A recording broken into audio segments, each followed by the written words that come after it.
ഒരു രാജ്യം ഒരു തിരഞ്ഞെടുപ്പ് ബിൽ ഇന്ന് പാർലമെന്റിൽ അവതരിപ്പിക്കും. നരേന്ദ്രമോദി സർക്കാരിന്റെ തിരഞ്ഞെടുപ്പ് വാഗ്ദാനങ്ങളിലൊന്നായ ഒരു രാജ്യം ഒരു തിരഞ്ഞെടുപ്പിന് കേന്ദ്ര മന്ത്രിസഭ അംഗീകാരം നൽകിയിരിക്കുകയാണ്.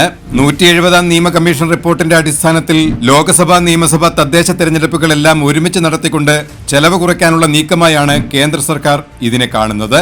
പക്ഷേ നിലവിലെ സംവിധാനം ഭേദഗതി ചെയ്യുമ്പോൾ പലവിധ ആശങ്കകളും നിലനിൽക്കുന്നുണ്ട്. നിലവിൽ വ്യത്യസ്ത കാലയളവുകളിൽ തെരഞ്ഞെടുക്കപ്പെട്ടിരിക്കുന്ന നിയമനിർമ്മാണ സഭകളുടെ കാലാവധി എങ്ങനെ ഒരുപോലെ അവസാനിപ്പിക്കുമെന്നതടക്കമുള്ള ചോദ്യങ്ങൾ ബാക്കിയാണ് ഇപ്പോഴും. ചെലവ് കുറയ്ക്കൽ മാത്രമാണോ ഇതിലൂടെ ലക്ഷ്യമാക്കുന്നത് എന്ന സംശയം ഈ ആശയം അവതരിപ്പിച്ചപ്പോൾ മുതൽ പലരും ഉന്നയിക്കുന്നുമുണ്ട്. ഒട്ടും പ്രായോഗികമല്ലാത്ത ആശയമാണ് ഇതെന്നാണ് മുഖ്യ പ്രതിപക്ഷ പാർട്ടിയായ കോൺഗ്രസ് വിമർശിക്കുന്നത്. എല്ലാ കക്ഷികളുമായും സമവായത്തിലെത്താതെ നിലവിലെ തിരഞ്ഞെടുപ്പ് സംവിധാനം മാറ്റുന്നത് സർക്കാരിന് വെല്ലുവിളിയാകും. ഈ മാറ്റത്തിലൂടെ BJP ലക്ഷ്യം വയ്ക്കുന്ന കാര്യത്തിൽ ഏറെ ആശങ്ക നിലനിൽക്കുന്നുമുണ്ട്.